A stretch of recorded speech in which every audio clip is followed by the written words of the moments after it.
नमस्ते दोस्तों, आप लोग को स्वागत करती हूँ अपने यूट्यूब चैनल पर। आप लोग के सामने एक नाच गीत सुनाने जा रही हूँ। अच्छा लगेगा तो वीडियो को लाइक सब्सक्राइब शेयर जरूर करिएगा। कमेंट बॉक्स में बताइएगा गीत कैसा लगा।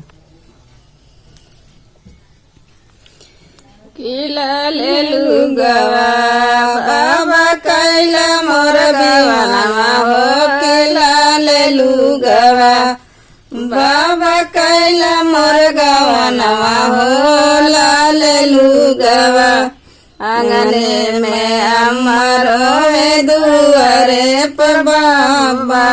आंगने में अमरो दुआरे पर बाबा।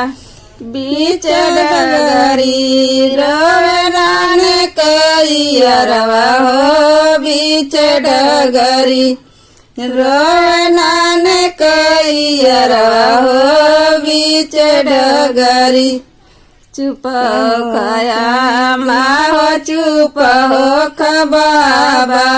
चुप हो खया माहो चुप हो बाबा। चुप हो खाना हमर नाने कैरवा हो।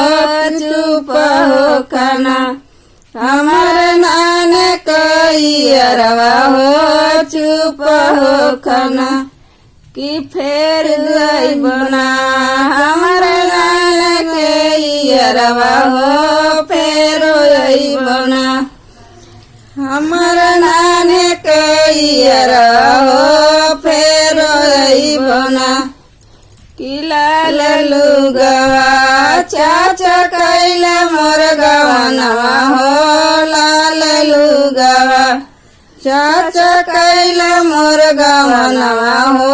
लाल लुगवा आंगने में चाची रोए दुआरे पर चाचा।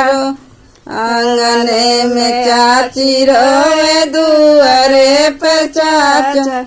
रोनाने कैरवा हो। बीच डगरी रोनाने कैरवा हो। बीच डगरी चुप हो चाचा। चुप हो चाचा।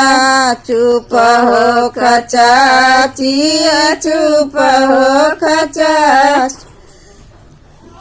चुप हो खाना हमर नाने कैरवा हो। चुप हो खाना हमर नाने कैरवा हो। चुप हो खाना फिर बना हमर नाने कैरवा हो। फेर बना हमर नाने कैरवा हो। फेर बना।